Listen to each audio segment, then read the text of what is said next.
So, what are some of the hot spots do you think that that come to mind from your research that you'd be looking at if you were going to invest in Australian real estate currently? Yeah, it's a good question. So just to touch on that kind of houses versus apartments thing, there's nothing intrinsically wrong with apartments. You know, me and my partner are very much firmly cemented the fact that we're apartment dwellers. You know, we've tried living in houses with backyards and doing the whole like, and it's like, we don't use the backyards, and you got to like weed and mow, and it's like, oh my, you know, just like I'd rather just have an apartment with a balcony or something like that for me.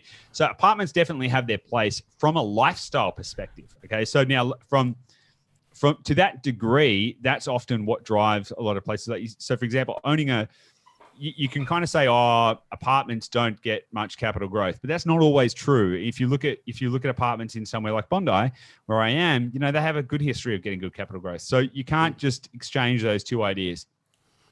However, control is a big one, and also if you were to compare a house on land versus an apartment in the same place, they would grow at different rates. That's a fact. So if you had a house in Bondi versus an apartment in Bondi, they're going to grow at different rates, which is not just different totals but different rates, which is really interesting. So then you can apply that logic elsewhere. So you've got a couple of factors there: control, you've got different growth rates and all of that kind of stuff, because the value is ultimately in the land. Now, apartments can be good for yield, because a lot of people think, houses are great, but you know they don't produce as much yield or income relative to the cost. So the thinking then for us is like, okay, how can we find houses that produce, you know, significant yields, which i.e. cash flow positive? So which is a kind of a big deciding factor in why we focus on detached houses. You've got more control, you've got more land value, and you're going to have a better growth rate than a comparable apartment in the same area. So there's that.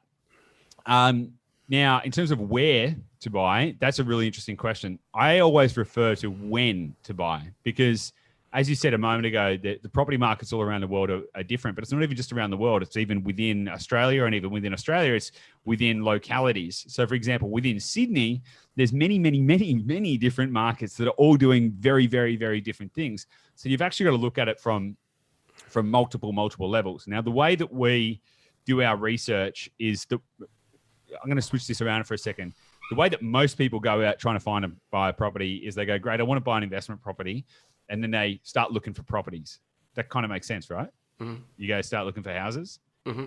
That's the last thing that people should do. And this is the mistake that most people make. They go, great, I want to buy an investment property. So what kind of investment property do I want? Let's say I want to buy a house here. Great, I'm going to go start looking for houses.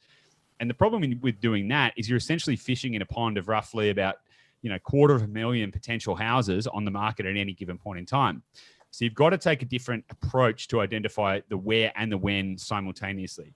The way we do it is we look at, fully macro, so national level, like what's happening, international trade, all of that kind of stuff. What are the impacts on the national economy? Yep. Break it down by state and go, okay, well, within Australia, where is the money flowing?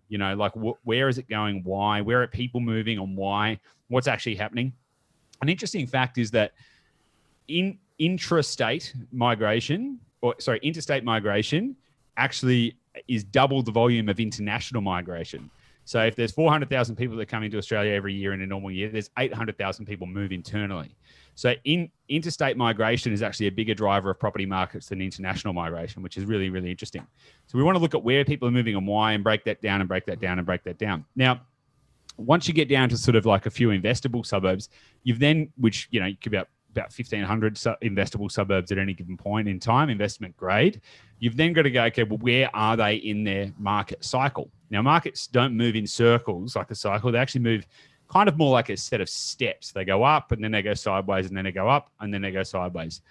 So what we want to do is we want to position ourselves at right before the property markets go up, so you can get in before they get hot. Because you ask for like, oh, where are the hotspots at the moment?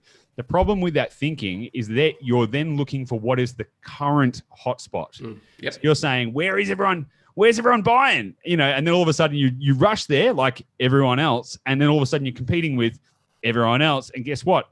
It's harder to get good deals. The prices are going up. The yields are going down. And you're sort of like fighting amongst the, fighting amongst the rest of the pigeons.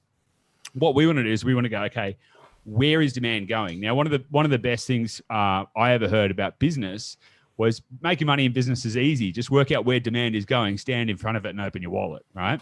Mm-hmm. And we try and do the same kind of thing. So we go, well, where is demand moving? What are all the leading indicators say? How do we position ourselves right at the precipice before the market shift? And then as soon as it starts getting too hot, that's when we exit. So we call that the Goldilocks zone. You don't want to be in there too early. You don't want to be in there too early when the market's still cool and it's going to be going sideways for another couple of years and it's not really growing and anything like that. That's when it's too cool. You also don't want to be there when there's multi-offers on properties and all of this kind of stuff and you're starting to fight against all the other buyers. You want to be right in that sweet spot where it's not too cool and not too hot.